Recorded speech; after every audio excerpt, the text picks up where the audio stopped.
So the ingredients are really simple. You have 8 large eggs, a pound of spaghetti or other pasta. I pre-cooked mine the day before and refrigerated it overnight. See the link below for the reason why. Then you have half a cup of freshly grated Parmesan Reggiano cheese, 4 ounces of chopped provolone cheese, 2 ounces of prosciutto, 2 ounces of Genoa salami, and some extra virgin olive oil, and we're ready to go. Today we are going to make spaghetti pie, and there are as many different ways to make spaghetti pie as there are cooks, but Bob Lacey is obsessed with the spaghetti pie that he saw on the TV show The Sopranos. And if you know Bob, you know that his taste is the best, and so we're going to make the spaghetti pie that Bob is obsessed with. And it's so easy and so cheap, and once you do it, you'll go, oh, I can make this 10 million different ways. So the first thing we're going to do is we're going to put a pan with no non-stick coating and no plastic handles over a medium flame, and we're going to heat up a couple of 3 tablespoons of extra virgin olive oil. This is going to be finished in the broiler, which is why you don't want plastic handles or Teflon coating. Then we're going to take 8 large eggs and add in a half a cup of freshly grated Parmigiano Reggiano cheese. Be quiet, Sam. Some fresh black pepper to taste. No salt, and the reason for that is because we cook the pasta with salt and the other ingredients are salty, and so we don't need to add additional salt. We're going to beat that up, and we're going to add to that a pound of cooked spaghetti. So I did plain this time because I have to make it the Bob Lacey way, but this is super good if you use a flavored pasta. Everybody knows that my favorite pasta is Rossi pasta because it tastes like homemade. I have made a killer spaghetti pie using their spinach linguine, their sun-dried tomato, their wild mushroom. And what I did with this, now see, you're not going to go crazy with it, you're just beating it to combine it. What I did with this pasta is I cooked it ahead of time and chilled it overnight, and there's a link on this page that'll show you the science behind doing that. Add the pasta to the bowl. There you go. That's why we had such a gigantic bowl, right? Add the pasta to the bowl, and then we're going to add, this is 2 ounces of chopped Genoa salami. You can sub out pepperoni, but just remember that when you do, because the pepperoni is so assertive, it's going to taste like pepperoni pizza. Not a bad thing, but just be ready for that. Then we're going to add 2 ounces of chopped prosciutto, right? So you can substitute ham, but if you do, keep in mind that it's going to have a sweeter, more bland sort of a flavor. And then all you want to do is toss your pasta, do you see that? With the egg and cheese mixture and the meat, just enough to get it coated and kind of mooshed up. And keep an eye on your pan because you're going to toss this in here when the olive oil is warm and starts to shimmer. So see how we're just kind of getting that all worked up? There we go. You can substitute like pretty much anything. You can make this vegetarian with asparagus or roasted peppers. You could probably use Velveeta in hot dogs, but if you do, this face. Please don't. Or please don't ask me to eat it because I will, and I'll be polite, and it'll be like a traumatic nightmare experience. Okay, so when your pasta and your eggs and your meat are all kind of nicely mixed up, like so, check your oil. Ooh, look at that little shimmer. Here's what we're going to do. We're going to dump about half the pasta mixture into the pan. Hear that sizzle? That's the sound of happiness. So about half of it goes into the pan, right? Spread it out a little bit. Then take your 4 ounces of provolone cheese and kind of work that over the top. You want to get a good even distribution. And this is, I sub out other cheeses all the time. I really like fresh mozzarella cheese. You can use cheddar, you can use Gruyere. The cool thing about this is it's really cheap to make actually because eggs are a super cheap source of protein, and then a pound of pasta. You can use leftovers. It's really filling and delicious, feeds a crowd. You can serve it hot. It's awesome at room temperature. It's amazing.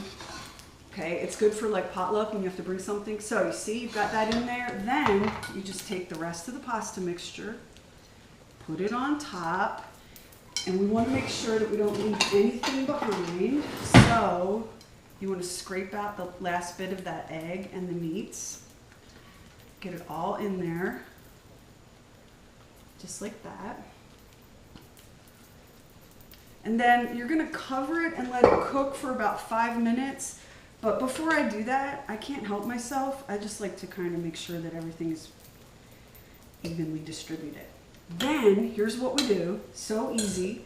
Cover the pan, turn the heat to medium-low, and that's gonna cook for 5 minutes. And it's gonna develop a little bit of a golden crust, and I'll show you that next. So after about 5 minutes, just take the lid off and have a little peek. And what you want to do is ease a spatula around the edges and just let some of the egg mixture kind of run down. And what you're looking for is the bottom to have a nice golden olive oil crust. Yum, yum. So just kind of loosen it up a little bit. Let that egg get in there. Do not allow any of the prosciutto to escape. That would be a crime. And then you're gonna put the lid back on. Dinner is almost ready, by the way. That's how easy this is. You're gonna put the lid back on.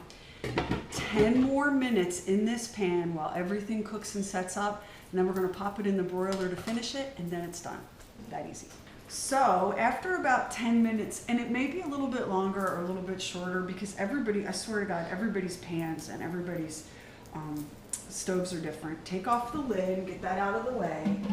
What you're shooting for here is a little bit of a nice brown golden vibe on the bottom. I think you can see that, right? And now what we're gonna do, and here's why I said no plastic, no nonstick. We're gonna take this bad boy and we're gonna pop it in the broiler for 5 minutes just to finish toasting up the cheese and browning the top. Here we go. Okay, so the deal with spaghetti pie is, like I said, there's a different spaghetti pie for everyone who cooks it. And some people love it just as it is, as a main course. Some people love it with sauce. Generally, I serve it with like a green salad and some roasted chicken or pork chop or whatever. But half the people in my family like sauce. And so with spaghetti pie, this recipe, my favorite is the sun-dried tomato sauce from Rossi. Because you know how sun-dried tomatoes have kind of like this earthy mojo. So what I'm going to do is I'm just going to heat up some of the Rossi sun-dried sauce and then ladle it on the side. And the reason that I love this Rossi sauce is because it tastes like my grandma's and my aunt's homemade sauce. And they're not around anymore to cook that for us.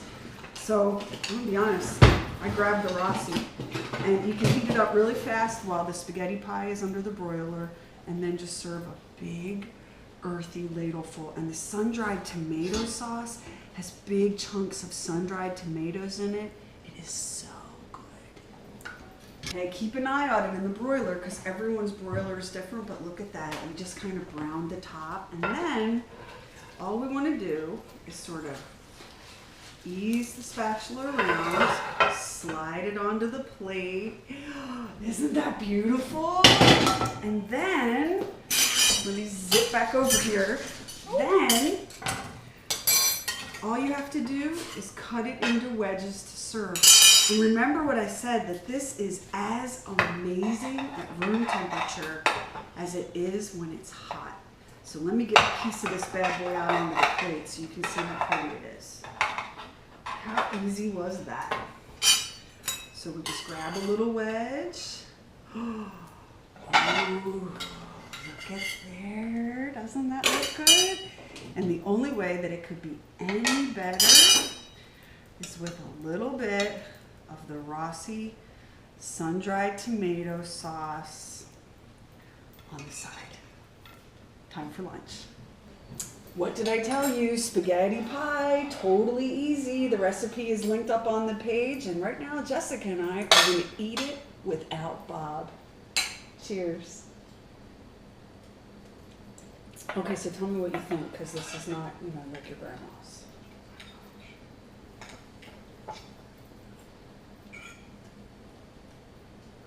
Oh my goodness. It's so good. It's delicious. Haha, Bob. It's crispy. And creamy at the same time. Isn't that wild? That's the part I get on the lasagna even, is the crispy parts. That's so yeah. On the top of this is so crunchy. That's my favorite part. And you're not overwhelmed.